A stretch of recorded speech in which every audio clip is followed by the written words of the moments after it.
Where to Go But Up podcasting. I am your host, Sean Dustin. Number 2 today. Number 2 live stream. But first of all, if you notice up on the top up here, if I hadn't let you know, because I didn't really broadcast it a whole lot, but the show was nominated and won an award for the best mental health podcast from the Scene Snobs. And I appreciate that. Thank you guys for allowing me to submit to your awards. And it was great that I got to participate and that I won in a category. We were nominated for 3, and then that's the one that I won. We got this speaker this way over here. We got this movement speaker summit. I will be speaking in that this Saturday, May 22nd, 12 p.m. Eastern time, or not 12 p.m. Yeah, 12 p.m. Eastern time is when it starts. So the direct links to that are in the description. The Back from Broken Virtual Summit, that is June 5th and 6th. There's 250 tickets to that, and that's a free summit. So if you go over to www, oh, you know what? I have it right here. Let's just do this. This is why I did it, and I always forget. So We Got This movement is right there. The www.backfrombrokensummit.com is where you can find the tickets to the June 5th and 6th speaking event. They're both great events. Tons of speakers with different stories, different topics. Mine is actually how to turn your mess into your message through podcasting. And so that's going to be a good one. I'm looking forward to it. And I think that's about it. If you are a author, if you're a business coach or a coach, life coach, you have an online business, I do advertising and sponsorships for the show.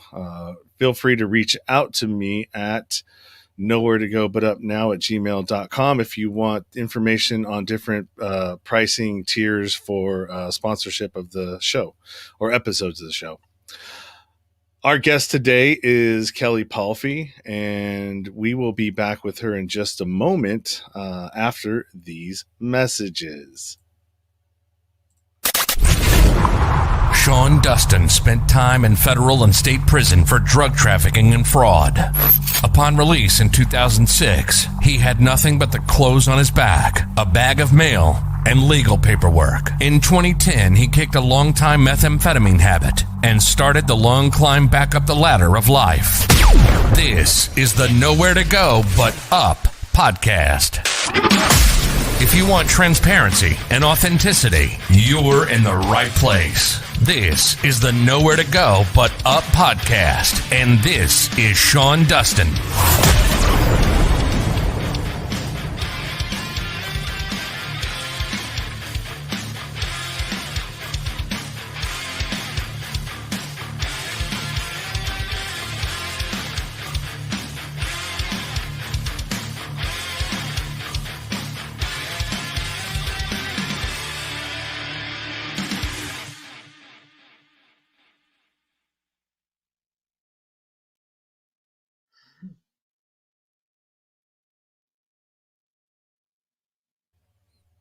There we are.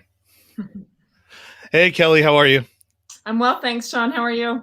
I'm good, thank you. Thanks for joining me today on the show. I appreciate it, and I'm looking forward to talking about this topic because I definitely think it's needed, and it's something that which you pointed out to me, and when I thought about it, I was like, yeah, you know what? You're right. You don't hear a whole lot of people talking about that. Mm-hmm. So why don't you tell everybody a little bit about you, your background, and how you got to be involved in, writing your book, which is Men Too. And what is the bottom one? It says Men Too, Unspoken Truths About Male Sexual Abuse. Mm-hmm. Thank you. Sorry. No, go ahead. I was just going to say congratulations on your award. That's pretty cool. Thank you. I appreciate it. I think what you're doing is awesome, by the way. I'm very inspired by the work that you're doing.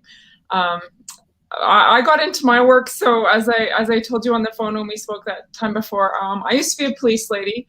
I was with the RCMP, the Royal Canadian Mounted Police, for 13 and a half years. And I worked in the behavioral sciences unit in the integrated child exploitation unit. So there I became aware that males are victims of sexual abuse too. Now that might sound a bit ludicrous, but prior to that, I had no idea. And, I was considered the quote unquote expert. So just sort of the awakening process to becoming aware of that was sort of my awakening to kind of recognize, like, if I'm the expert and I don't know about this, how many other people don't know about this? Because research shows that 1 out of every 6 males is sexually abused to some extent prior to the age of 16. And 1 out of every 12 is abused to the point of intercourse prior to the age of 16 as well. So it's kind of like this best kept secret that only the victims know about, and the victims don't talk about it themselves. So I just decided that I wanted to, there was a long process to it, but including my own clinical depression from leaving the RCMP due to bullying. So I basically needed something else to be passionate about, and decided to pursue this as a career goal, to pursue creating awareness and whatnot. That's awesome. That's awesome. Thank you. And thank you for your service and what you were doing, because I think it's really important. There's a lot of, at least in the circles that I listen to and the stuff that I watch, child sex trafficking is a big problem. And I think the statistic was like 800,000 children go missing in the United States every year. Something close to that. And if that's happening in a first world country, or it's either 80,000 or 800,000, one of the two. It's a huge difference, I know, but I mean, the point is that that's a lot. All right. No matter how you look at it, one child being stolen and trafficked is too many. Right. Yeah. And if this is happening in a first world country where, we have cops and all of these laws and everything else, what do you think that number is like in places like Syria and, what do they call those, conflict areas in third world countries? I guarantee you that number is even higher, because they don't even keep track of it. Absolutely. And Sean, what you're talking about is exactly what inspired me to want to get into this work in the very first place. So if I back the truck up, when I always aspired to be a police lady, right? And so I, had to work my way into that, and I was working in corrections, and I remember seriously being confused, because I was like, okay, I don't get it. Why are there so many men in prison compared to women? It just didn't make sense to me. I never had that question answered. And then fast forward, when I was working I got inspired to work in the integrated child sexual exploitation unit after a trip to Thailand. So I went there totally just to relax and check out the beautiful beaches, and I was just horrified by what I saw. I mean, I'm a small town Saskatchewan girl. I admit I was pretty naive, but everywhere you went, there was young girls on the beach with older white guys. And I was just like, are you kidding me? I knew enough to know that if this is what you're seeing in public, what is going on behind closed doors? And so I went home, and I was working in the drug unit at that point. I went home and I applied to work in this new unit that we actually developed called the Integrated Child Exploitation Unit. And it didn't even exist at that time. I was part of the inception of the unit. And so we were just getting bombed with files. We literally could not keep up. We would get one file, we'd seize a computer or something, for example, and we'd get access to their address book. And there would be hundreds of email addresses that our suspect had been trading images with, and we couldn't even touch it. We were tip of the iceberg. It was sad. And I used to do undercover work, and I would go online and, just to check out what's happening in these chat rooms that were known to have pedophiles perusing. And I would be in one chat room, and I decided to go to another chat room, and they would follow me and stalk me, trying to get images, new material that they didn't already have or something. They were sophisticated. They were organized. So, I was being trained to be a subject matter expert and in Canada. And one of our pro hockey players, Sheldon Kennedy, played for the Calgary Flames, also the Boston Bruins. He came and gave a private lecture to us, and he told us about the reasons he hadn't reported his abuse. And it just broke my heart. And then I started to see this connection. I was like, oh my gosh, like he had turned to drugs and alcohol. And I was like, wow, I wonder if this is why there are so many men in prison, right? Because, you know, getting involved in drugs and alcohol can lead to a slippery slope with law, right? So yeah, it was just like, oh my gosh, we are missing this. Like, and just the recognition that there is just like no resources for men, or there wasn't at the time, you know, in regards to male sexual abuse. There just, you know, there was no room for men to be victims, and there just were no resources for men. And he talked about living this double life. And I grew up in a pretty dysfunctional environment, did not know how to stand up for myself. So when I got into the RCMP and I started to get bullied, you know, a minute of weakness, and there's kind of a saying that we eat our own in that environment, right, in the drug unit. So I admitted, hey, that was my mistake or something like that. And then, you know, everything became my mistake. And I didn't know how to get a control of it. And so I was in major crimes, doing undercover work, but being bullied. And, I would go home and bawl my eyes out.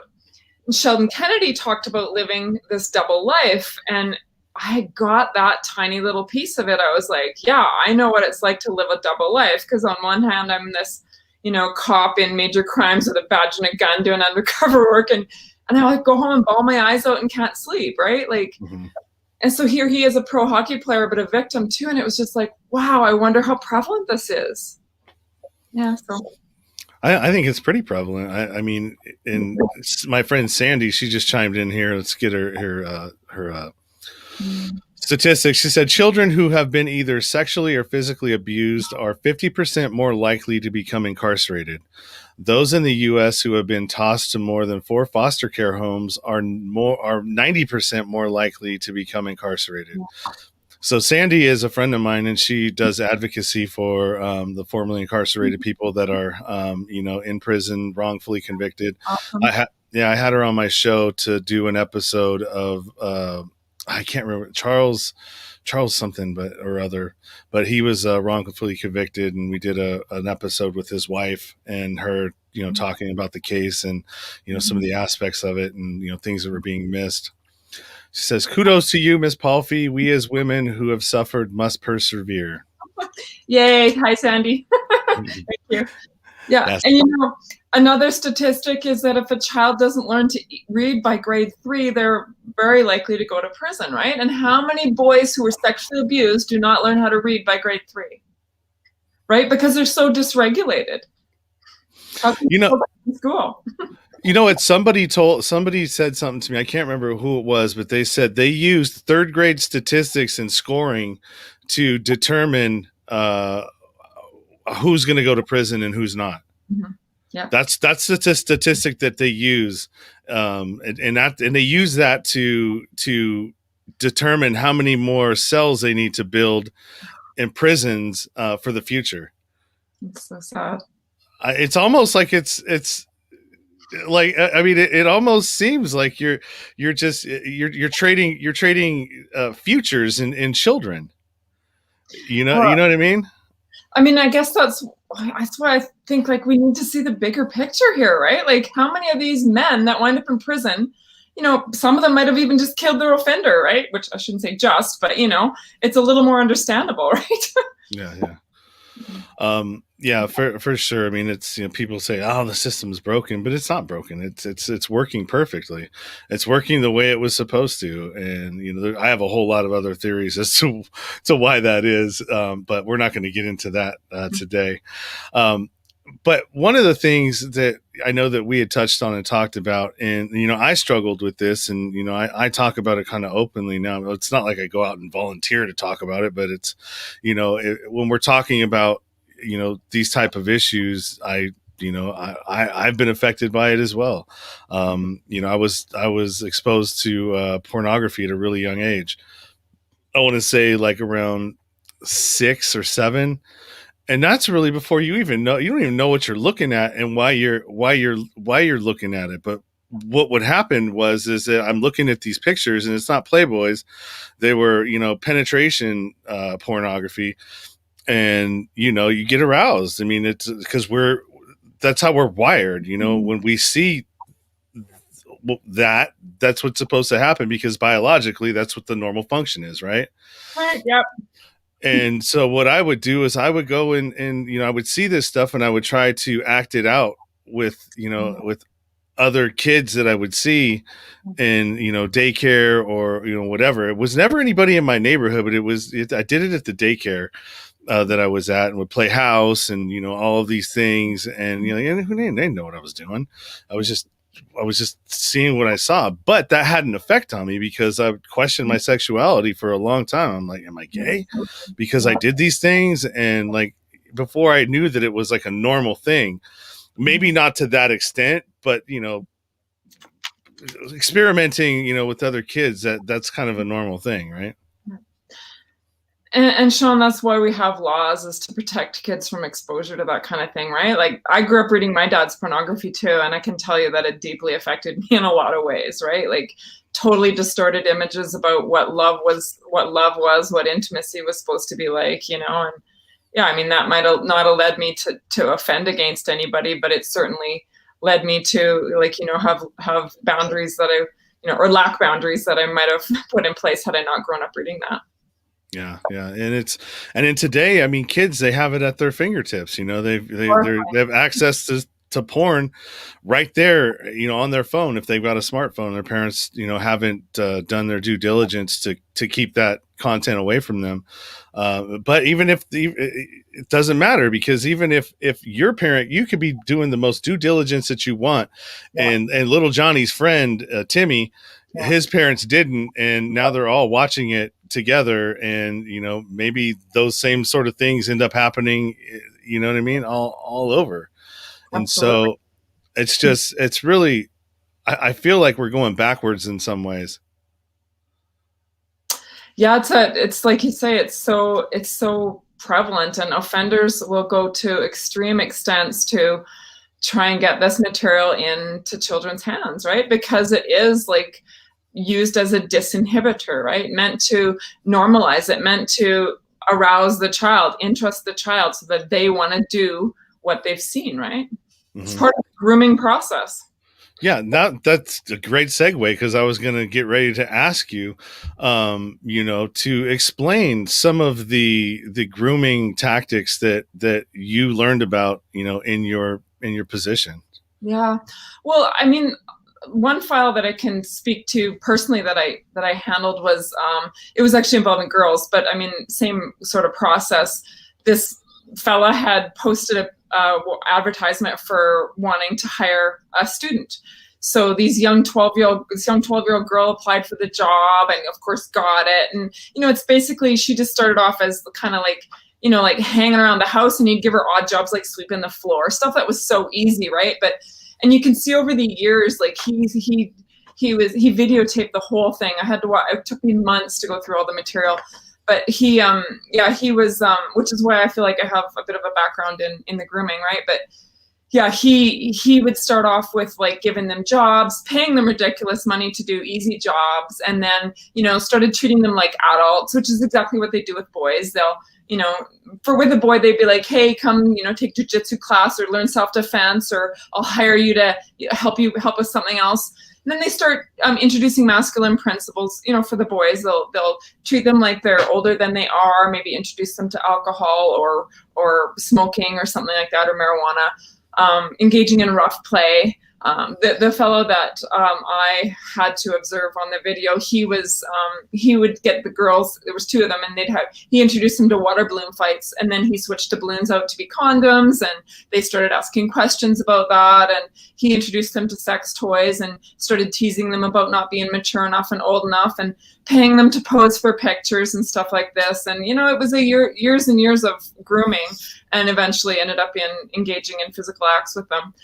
And same with the boys, I mean, based on my research, just learning, the tactics, kind of the same principles. It would start off as behaviors that would be considered completely legal, and then typically the perpetrator will isolate the victim somehow, get them alone, ask them, what do they know about sex, introduce them to pornography, introduced him to the concept of masturbation, and then oftentimes he would masturbate them or perform oral sex on them, or just anything like that to just, get them aroused, and of course make them feel like they're willing participants because they're aroused. So obviously messing with their heads. And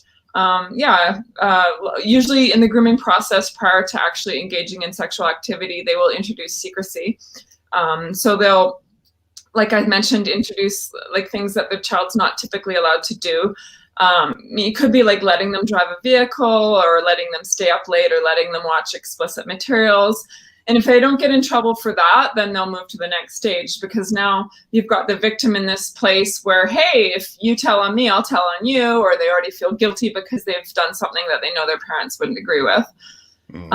Right? So, yeah. That's a long game. Like that takes some commitment to. So what does that speak to? You know what I mean? That's such a good point, Sean. It speaks to how determined they are.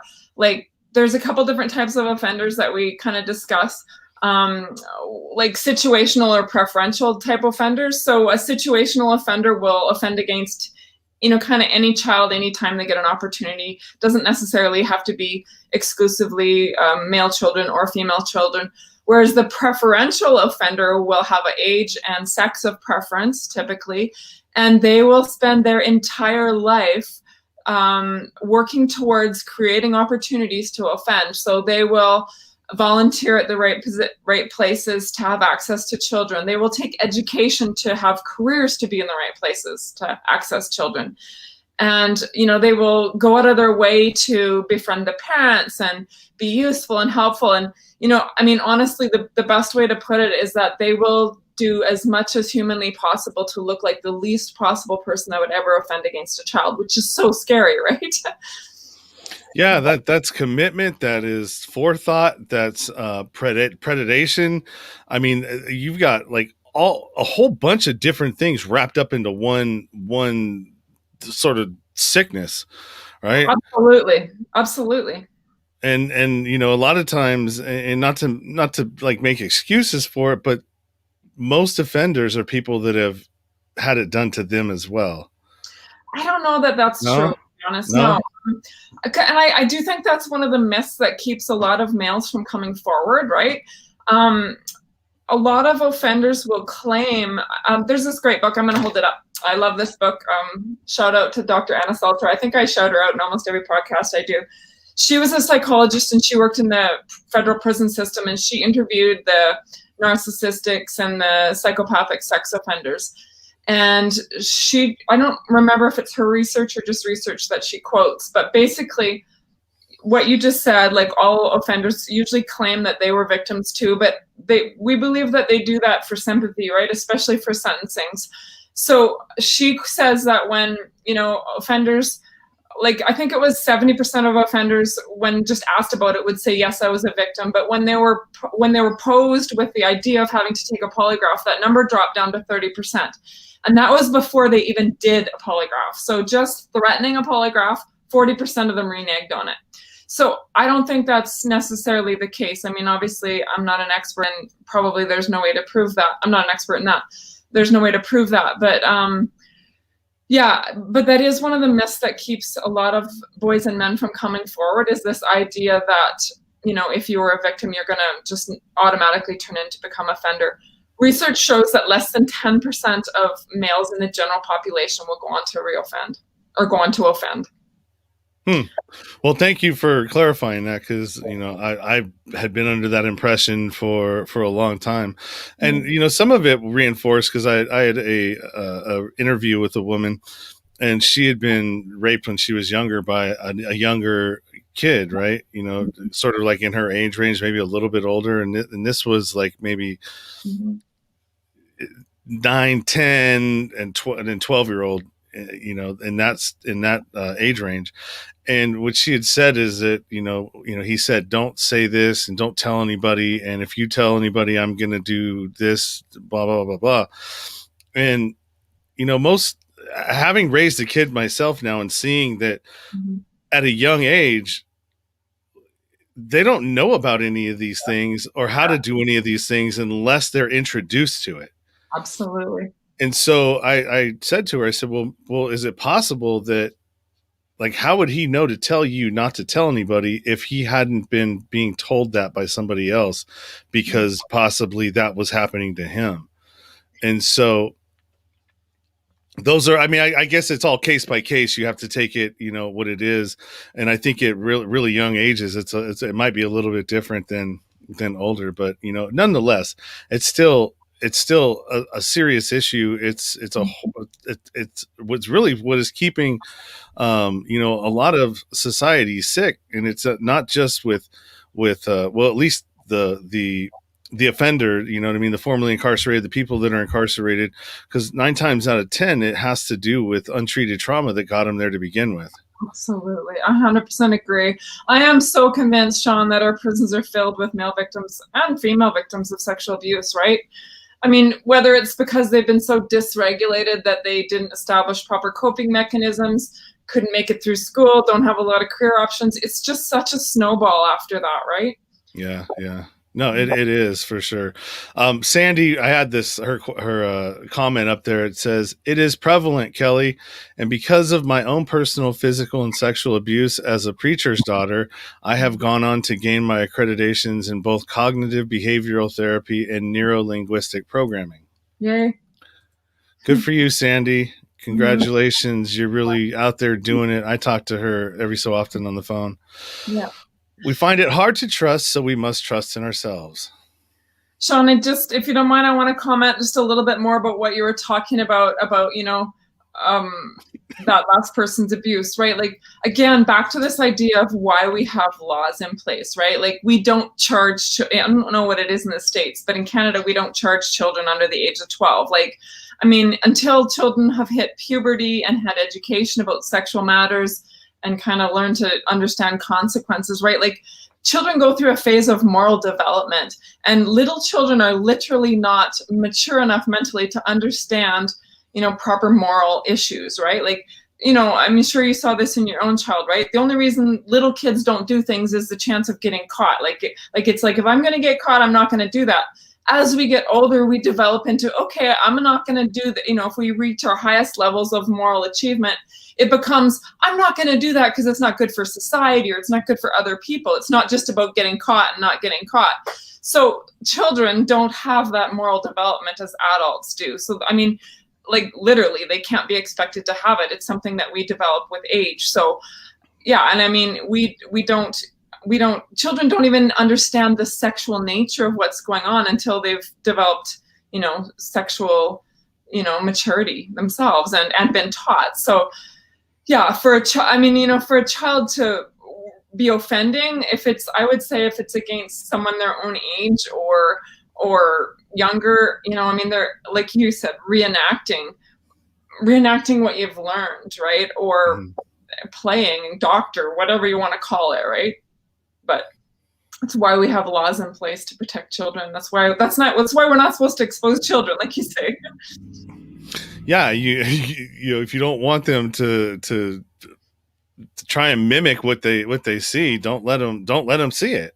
Yeah. And it goes the same with, if a child grows up in an abusive household, 9 times out of 10, you may think that he didn't see it or he or she didn't see it or was too young to understand it, but that's not true. Yep. A lot of that stuff just gets shoved back in the back, and now it becomes a part of your subconscious, and you end up repeating what you saw. Absolutely. Sean, I don't remember a lot about my childhood, probably because it was pretty dysfunctional, but I do remember my mom telling my dad to put the pornographic magazines out of my bathroom because she was saying pretty soon she's going to start to understand what that is. And I remember thinking, too late, lady. I remember thinking that. And I mean, we moved when I was in grade 3, so this was like kindergarten or grade 1. Did you ever talk to her about it when you were older? Not really. Not about that. No, I've talked to her about other things, but not about that. Yeah. So here we have another comment, but I have a question for you here in a second. And she says, It is disheartening that young boys are overlooked as abuse is abuse, but males are programmed to hide their feelings, which is atrocious.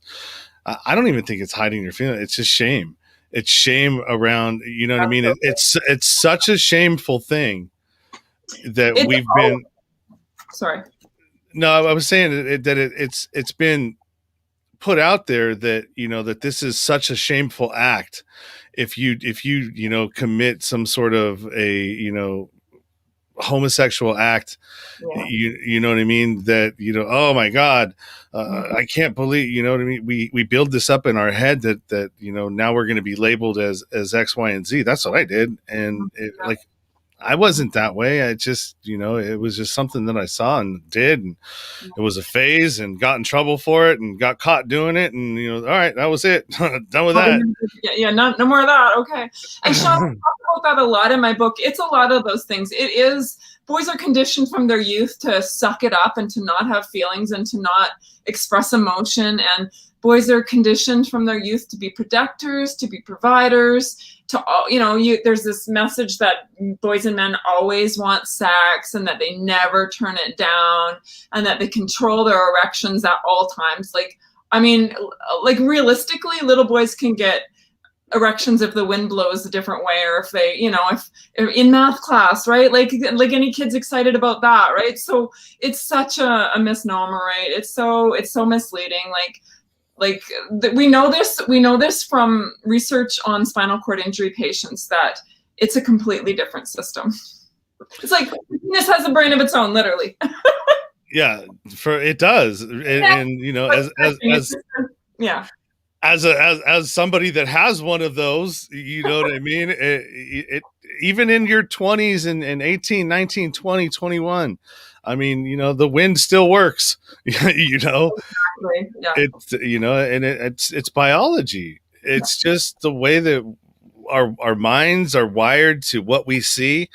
And, there could be times when I would be just daydreaming about nothing. And then all of a sudden in class, I remember this, and I got called to get up, and I was like, oh no. How many movies are made about that, right?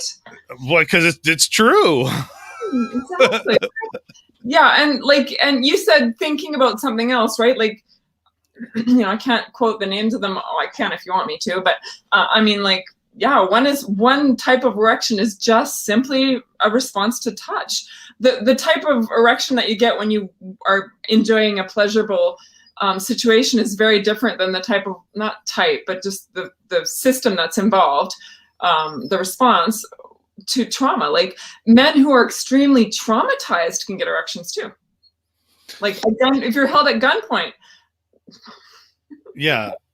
Oh, yeah. And like the weirder part, the guys that get it based on fear in people. So like guys that are rapists, they tend to, get turned on by the fear.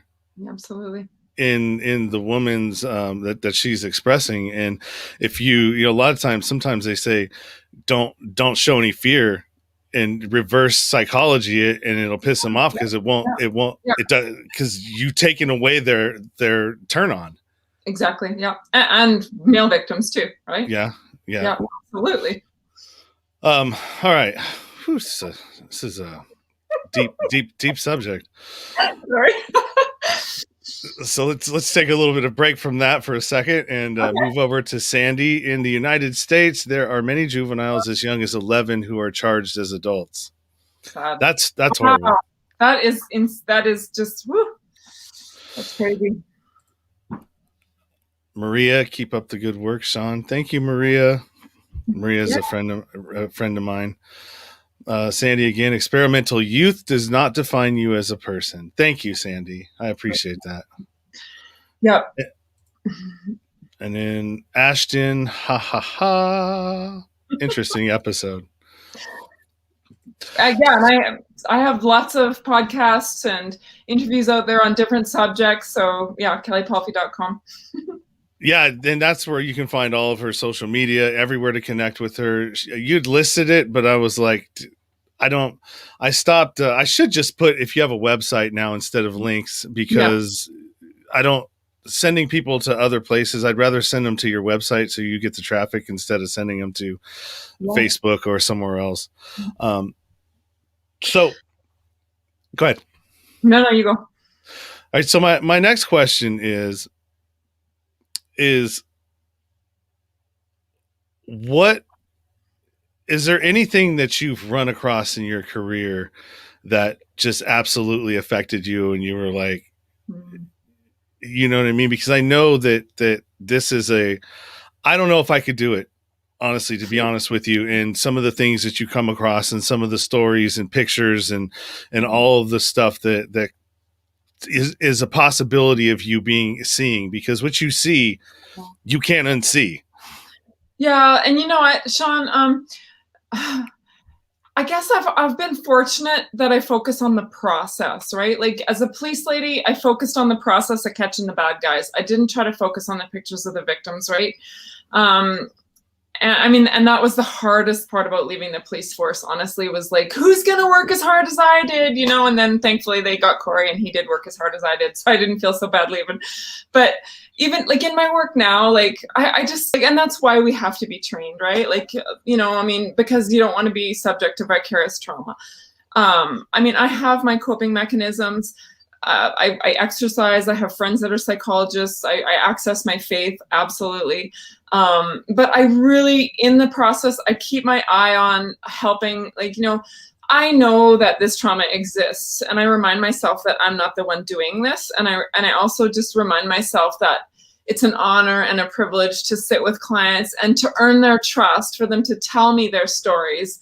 And it's kind of like, when they get to the depth of their hurt, inside I'm going, yes, thank you for letting me in. Thank you for, you know, trusting me with the truth of what happened to you. And now that you've opened up that wound, we can clean it out a little bit and it doesn't have to hurt so much. So I honestly, that's what I focus on. And that's the whole goal of my book too. Like just, you know, trying to educate male survivors about, you know, all the myths that they believe, all, you know, just trying to, you know, like I say, I had a messed up youth. I was so dissociated all my 20s. I didn't know who I was. I was lost. I was a mess. I went back to school and I literally wrote about a lot of the things that I was struggling with. And it just really, it helped me to see, you know, like it helped me to be able to dig in those spots with, you know, my participants in my research when I was doing my doctoral research. So yeah, I guess that's what my focus is on, just, you know, like I say, kind of tearing off that scab that's healed over incorrectly and cleaning out the wound. And yeah. And that's literally what it takes to get through it. I mean, there's no way over it. There's no way around it. The only way that you can heal from these types of traumatic events is to talk through it. Yeah. You know, stop hiding from it. You know, the more you hide from it, the sicker that you stay. Yeah. And the ability to speak through it takes the power away from it. Mm-hmm. And I mean, yeah, I had one story that really, really kind of bothered me for a long time. And I just got support from my colleagues, and, you know, I mean, and I reminded myself that this man that went through this as a boy survived it and it's over. Right. So, yeah. All right, so let's change lanes here really quick, because I had realized that I knew you before this, before you reached out to me. You and I had crossed paths on the IPU 20 Indie Pods United Virtual Summit. You were on with the Real Men Phil with Andy Grant. Yeah. And I remember you were having technical issues and we couldn't get your camera going. I was the one that was trying to walk you through that because I was the moderator. Wow. Small world, huh? So was that your first podcast? No, that was my first one on StreamYard, though, I think. So okay. I don't think I had Google Chrome. I don't think I knew to download Google Chrome or something. I have my lane, and technology is not in my lane. Yeah, no, it can be a challenge. Sandy said, Miss Palfy, I would love to connect with you. Find me on LinkedIn, or Instagram and Facebook and Men2 2020 Unspoken. Yeah, all my links are on my website, kellipalfy.com. Yep, they are. Much support to both of you. So, Sandy, all you got to do is go to the description and hit her direct link to her website, which is where'd it go? KelliPalfy.com. And Sandy, I got some homework for you if you choose to accept it. Go get your master's degree and research the cost of male survivors to society, because I think people need to know that to pay attention. I you know what I mean? Like the cost, like how many of our male survivors are winding up in prison? That kind of thing, right? Yeah, well, I just talked to a guy that was in Colorado State Prison, and it was $35,000 per inmate per year that they're getting paid to house them. The federal system is $44,000 per year per inmate. Right. I mean, look, if we took half of that money and put it towards mental health and, you know, treating addictions and all of these other things in the category which they should be, which is, you know, mental health, because all of these, you know, are, like I said, they're, you know, the gateway drug is trauma, you know, and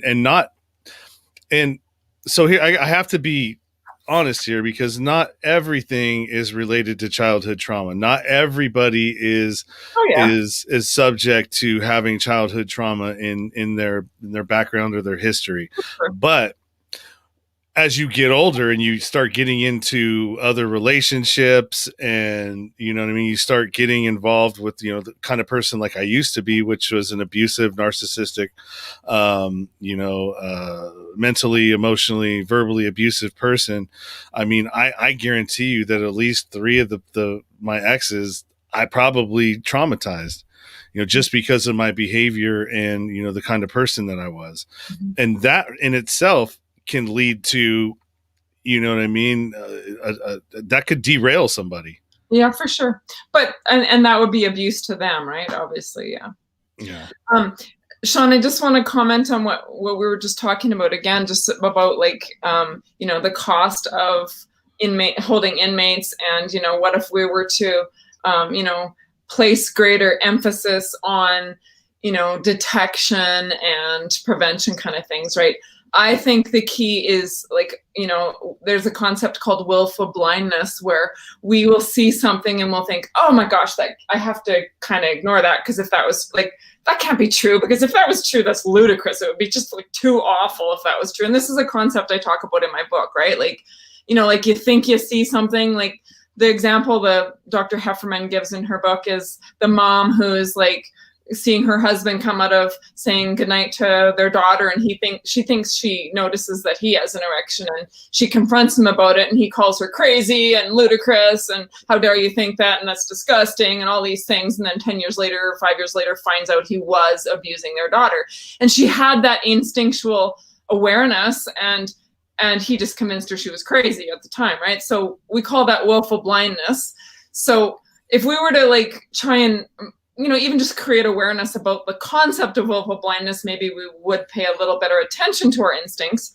And then just this idea of accountability, like stop passing the buck, like, you know, stop transferring the teacher who's been accused of sexual harassment and fire his butt and charge him, that kind of thing. Stop allowing the coach to just, you know, stop, like, don't like press charges when we need to press charges, right? Like we need to have more accountability in organizations, I think. Stop being polite. Hell yeah. Not when it comes to sexual abuse, yeah. You know, there's no such thing as politeness when it comes to children and crimes against children. You know, and it really, it's hard for anybody to understand what that is until you have them yourself, right? And when you have you know, and that's not for everybody. Like if you don't have kids and you're working in that, you see it firsthand, and it's really easy to just be like, damn, you know, this is horrible. But when, like, for my daughter, it's like, it became even more, I don't even know what the word is, man. It just, like I see how precious she is, and I see how like, what's the word I'm looking for? Like, not tainted. They're just innocent. Yeah, they're innocent. They have no clue. They're just learning, and they're sucking everything up. And like I was saying in my last one, I spend so much time just like being amazed and just watching her interact with the world around her, and just being like, oh my God, this is so cool to watch her just develop. And like, how could you do that? Yeah, absolutely. I agree with you 100%, but I'm going to use this just as a segue into some psychoeducational stuff.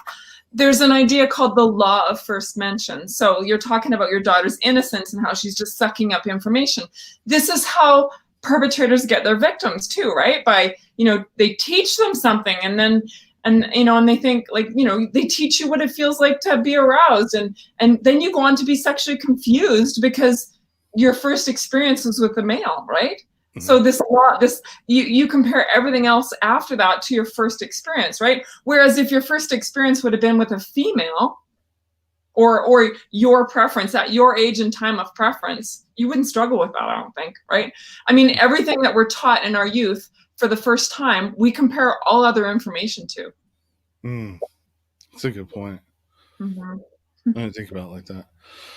All right. Well, we're running on 47, or actually it's 46 minutes. I've got another live stream scheduled at 5, so I got to close this out. Okay. I really enjoyed having you on. And we have a couple more. Sean, oh yeah, I'm helping her with some tech things so she can start her own podcast. And then she said, I'm going to close, but I admire you both. And Sean, thank you for your friendship and support. Well, you're welcome, Sandy. Miranda, what's up, girl? Miranda is my executive secretary of my nonprofit, or our nonprofit. Man, I'm secretary. This is the face of jealousy. Y'all are great. Thank you, Miranda. Thanks for showing up and supporting. I appreciate it. Anything? Do you want to close with anything? No, I just think what you're doing is great, Sean. I mean, when we spoke, you kind of were just talking about how you're just trying to support other men coming out of prison and whatnot. And I think that's awesome, and I do too. I think, like, hey, go easy on yourself, right? Like, you're allowed a second chance. And if you're a male survivor, please check out my book. My book is all about trying to support men who've been victimized. Absolutely. Oh, no, I was going to say absolutely. And like I said, all of the direct links for Kelli and her website, her book, all of that are on the description. So just go there and, scroll through it, and, anything that you want to find, including, some of the speaker things that I'm doing coming up. Just click on the direct links there, and it'll take you to where you need to go. All right. Well, I definitely am going to keep you in my pocket of guests that I want to have on that are experts in their fields, and I want to definitely have you on again, and maybe get to some specific, maybe three leading specific topics as we can talk about. Yeah, absolutely. All right, great. Thank you, Kelli. My pleasure. Bye.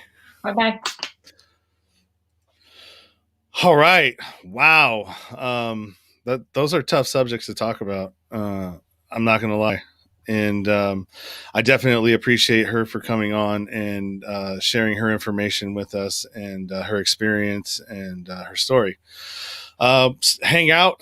I've got another one scheduled for 10 minutes from now. I'm going to pull out of here in about a couple minutes after I talk a little bit more about some other things.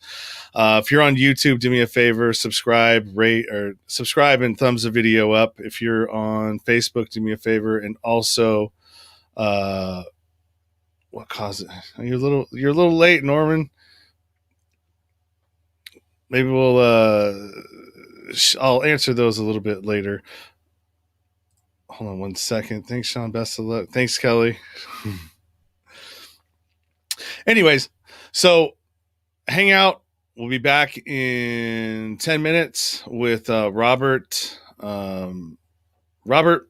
Lindsay Milne, and he's an intuitive therapist And this is going to be interesting because I think he's been on some intuitive type of things, and he's been on some bigger platforms and some bigger stages. So I'm really interested in seeing maybe doing something live where he's giving me some information or something like that. Maybe he'll hook me up, but we'll see.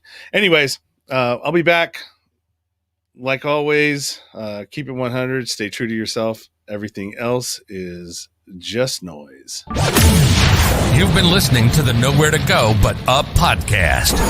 Sean is a single dad, a union blue-collar guy, and he spent time in federal and state prison for drug trafficking and fraud. When he was released from prison in 2006, all he had was the clothes on his back, a bag of mail, and some paperwork. Since then, he's turned his life around and shares the struggles and successes on this podcast. We hope you enjoyed the show, and we hope you were moved. To connect to the show, book a guest spot. For merch, Patreon, PayPal, and social media links, go to linktr.ee/nowhere to go but up. On Instagram at Nowhere to Go But Up Now. On Twitter at But Up Now. On the YouTube channel at Nowhere to Go But Up Podcast.